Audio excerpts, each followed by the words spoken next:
What I want you to be prepared for is the sensitivity that an out-of-state investment will have when you're making $35 a door or $200 a door, right? $35 a door versus $350 a door.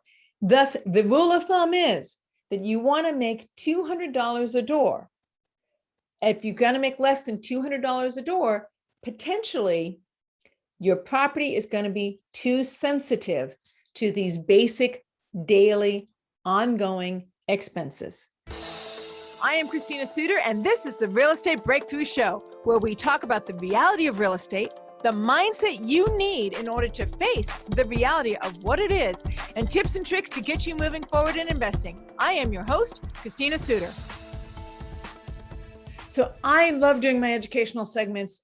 I hope you guys enjoy them as well. I try to break this down, the EDUs, down to very basic, simple concepts as easy as I can, really trying to give you some solid foundation underneath your educational experience and your knowledge of real estate. I'm hoping you can use these little tidbits, whether you're deciding to invest in a single family or multifamily, in almost anything residential, to try to understand what are some rules of thumb that you can use. And I've been doing a whole series basically on the concept of rules of thumbs and basic definitions inside of real estate. So here's another one. This is maybe not a rule of thumb, but it's something that I have noticed that I feel like you as an investor need to understand. What is the difference between when you invest in a primary city versus a tertiary city? What does it mean when you invest in LA, which I've invested in LA, or versus investing in the suburbs of Knoxville, Tennessee, or of Bakersfield, the suburbs of Bakersfield? Those are two different markets and they behave differently. And I want to point out a particular segment of their behavior, which is how you manage rents and rental increases and expenses. There's a simple subtlety here that I want to point out. And I don't have the right definition for it, so let me just get straight to the point. All right, so I want to focus on the cash flow, primary city versus a tertiary city, because I have noticed that my tertiary cities are much more sensitive as a property to changes in cash flow than my primary city. And I think I've come up with a way to describe why are tertiary cities my tertiary cities investments more sensitive to cash flows, maintenance, and CapEx repairs than my investments are more in the primary cities. Now, I start with an assumption here. I start with an assumption that we're talking about cash flow, but we're talking about a 1%er, and I'll explain that in a minute. So definition of cash flow, according to Investortopia, is cash flow is the net amount of cash and cash equivalents being transferred into and out of a business. Cash received represents inflow, while money spent represents outflow. Positive net cash flow means you have more money going out of an investment than going into an investment. Basic understanding of cash flow. In an investment, I prefer, because I've owned both, I prefer these days to own investments where there is more cash flow moving out of the investment, moving into the investment. And this really approaches the concept of, am I holding it for appreciation or am I holding it for cash flow? And that over time, I have become somebody who prefers to hold a building for cash flow so that every month I'm getting some cash out of it versus holding buildings for appreciation where maybe every month I'm actually putting cash into the building, but my anticipated appreciation in a primary city like LA, San Francisco, primary Chicago might actually be outstripping. I might be getting more appreciation than I am in loss on cash flow. So this example specifically applies to positive cash flow investments in primary cities versus tertiary cities. So let's talk for a minute. I have this assumption of the 1% rule. And what that means is that I've evened out the cities, primary cities versus tertiary cities. I'm assuming, which is a big assumption for those of you who are knowledgeable, that I can find a 1%er in my primary city and a 1%er in my tertiary city. What does a 1%er mean? I have another EDU segment on this, educational segment on this. A 1%er means that I am able to purchase the property at such a price point that my gross monthly rent is 1% of the purchase price. Gross monthly rent is 1% of the purchase price. Now, that generally leads to a positive cash flow property. It's why that rule of thumb exists. And I have found having tested it out, that it is true. So I have assumed I've been able to purchase a 1%er at 500,000 and a 1%er at 50,000. Okay, so the 1%er at 500,000 generally can be in a primary city. It's a higher price point. It's not necessarily a tertiary city. I'm assuming I put 20% down, which is $100,000. Let's look at the numbers for a minute as to why, and I've made this even playing field, even though it's our artificial even playing field intentionally. 500,000, I put 100,000 into it. My rent at 5%, right? Sorry, my rent at 1% would be $5,000. My expenses out, I consider basic maintenance assumption expenses to be 35%. I use this primarily on my multifamilies, not so much on my single, but it's sufficient between a single and a multifamily, and you can use similar ratios. So my expenses out would be 35%, which is $17,500 a month. My CapEx reserve would be another 750 or 15%. Don't worry, I'm going to do the math for you guys. Don't worry about it if you're listening to this on an audio, like on iHeartRadio, iTunes, or Spotify. I'm going to do the math for you guys verbally. For those of you who are watching on YouTube, you can see it on your screen. CapEx reserves, 15%, $750. Mortgage payment at $400,000 at about 5%, $2,148. Okay, now that I've laid out all the numbers, 35% or operating expenses, 15% cap reserves, a mortgage payment on $400,000 at 5%. My cash flow is $352 per month, $352. That's my 1%er at 500,000. Okay, remember the 352. Now I'm going to go to my cash flow at a 1%er for 50,000. Yes, you can buy a 1%er cash flow for 50,000 in the suburbs of Indianapolis. It exists today. Just letting you know. When you do that, this is what your numbers look like. You have $500 a month in rent versus 5,000. Put 5,000 down. So I purchased it for 5,000. You put 10,000 down. You have a note on 40,000. The rent is $500. That's a 1%er. My expenses are $175 a month. My CapEx reserve is $75 a month. My mortgage payment is $214.73. Let's call it 215 or so. This is a 1%er. Do I make positive cash flow? Yes, at the end of the day, I take my 500, I subtract my 175, my 75, my 215 or 214 and 73 cents mortgage payment, and I end up with a cash flow of $35.27. So now if you compare for a minute, one building brought me $352 a month. Another building brought me $35 a month. Now, these are both 1%ers, right? The difference was I put 100,000 in one, I put 10,000 in the other, but they're both 1%ers. Here's what I want to point out to you. I'm not actually going down the track of which one gives you a higher return on your equity. I haven't done that yet.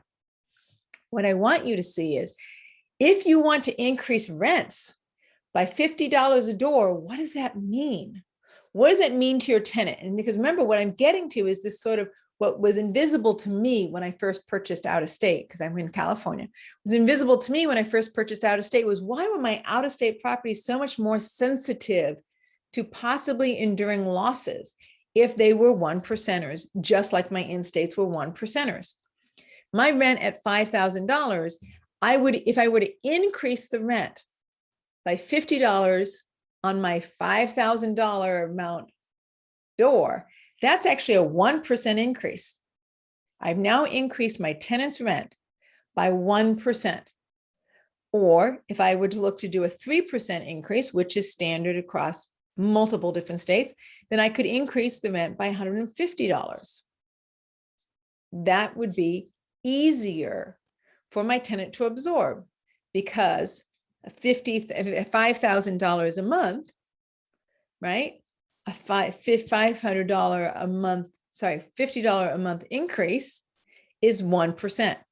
But if my rent is $500 a month and I want to increase that by $50 a door, that is a 10% increase. Same $50 increase in both rental units, One is going to be a 1% increase. The other is a 10% increase. If I wanted to increase my rent on my $500 a door rental unit, my 3% increase is $15 a month. So I intentionally point this out. I want to point out to you this sensitivity. If I'm making $350 versus $35 a door, what does that mean to me? What to consider? The replacement cost of CapEx expenses, a gate at my house in California or my multi-unit in California versus a gate at my multi-unit in Knoxville, Tennessee, still costs me a significant amount of money. But my gate in California might cost me $8,000. Okay, let's make it smaller, $4,000. But my gate in Knoxville, Tennessee might cost me $2,000 for almost the same gate. Wow, 50% cheaper. But it still takes me significantly longer to be able to recoup that CapEx expense or to save for that CapEx expense when I'm making $35 a door instead of $350 a door. So my CapEx expenses, even though they're less expensive out of state, are not a tenth of the costs here in the primary city or in Los Angeles. They might be 50% less. Whoa, that would be a huge discount. 50, half the price of what it costs here in California, but it does not make that big a difference in my 1%. It does not, it's not the same amount of difference as my 1%er. So my replacement costs for CapEx, even though are less expensive in my tertiary markets, are still going to be significantly more influential at wiping out my cash flow in my tertiary city. Rental increases are much more sensitive, and I've just described that in detail, how a $50 increase in California at $5,000 a door is significantly different than a $50 increase in Knoxville, Tennessee at $500 a door. So my tenants are much more sensitive to the same increase. There's just as much maintenance in each unit. So when I have a broken garbage disposal in California, I also can have a broken garbage disposal in Knoxville, Tennessee. If I'm going to have a stuffed toilet in California, I'm just as likely to have a stuffed toilet in Knoxville, Tennessee. You see, I'm just as likely to have similar levels of maintenance in my tertiary city as in my primary city, given that I have people living in the units doing a human life with two kids, two grownups, each unit. I'm going to end up with similar levels of maintenance. And yet notice when we talked about CapEx, the repairs for a broken garbage disposal, even if it's 50% less in Knoxville, Tennessee to get that repair done, it's still going to be a significantly greater hit to my cash flow when I have $35 a door versus $350 a door. And it's just easier. So you can see the conclusion is it's just easier to go negative on those smaller returns, on those smaller cash flows in out-of-state properties. Now, bottom line, and I'm telling you to not invest out of state? Absolutely not. I am not telling you should not invest out of state. I am absolutely a believer in investing out of state. If you have $10,000 to put down versus $100,000 to put down, then absolutely invest your $10,000 out of state. But if you have $50,000, go out of state and buy 5 doors versus trying to get a half a door here in Southern California at $100,000. I have no problem with that. What I want you to be prepared for is the sensitivity that an out-of-state investment will have when you're making $35 a door or $200 a door, right? $35 a door versus $350 a door. Thus, the rule of thumb is that you want to make $200 a door. If you're going to make less than $200 a door, potentially your property is going to be too sensitive to these basic daily ongoing expenses. So I have a lot of information, free stuff for you guys, my listeners. You can go to YouTube, look up Christina Suter. There's EDU segments, as well as every week I have a new one, as well as there being a guest interview every week for you guys to help you with your education. You can go to YouTube, FIBI Pasadena. That is my real estate meeting, which I have been hosting for 10 years. And we have, I think, at least 3 years worth of speakers available to you as videos on FIBI Pasadena at YouTube. There is my podcast itself, which we just talked about, Real Estate Breakthrough. You can see that at iTunes, iHeartRadio, and Spotify. There is my newsletter, which you can sign up for on ChristinaSuter.com, which I try to put out some information on a semi-regular basis. And there is my Tuesday tweets, which specifically focuses on economics and where we are going in the real estate world based on all ships rise and fall with the general economy of the United States. That is also Christina Suter. So truly, guys, I care about your education. I hope this is really clear. I've intentionally listed out all the free resources I have for you guys because there's two ways that you make money in real estate. You make money through your network and you make money through your education. Your money is not necessarily going to be the thing that makes you the most successful. Your education and your team is what makes you the most successful in real estate. This is Christina Suter, ChristinaSuter.com. Tune in for more information.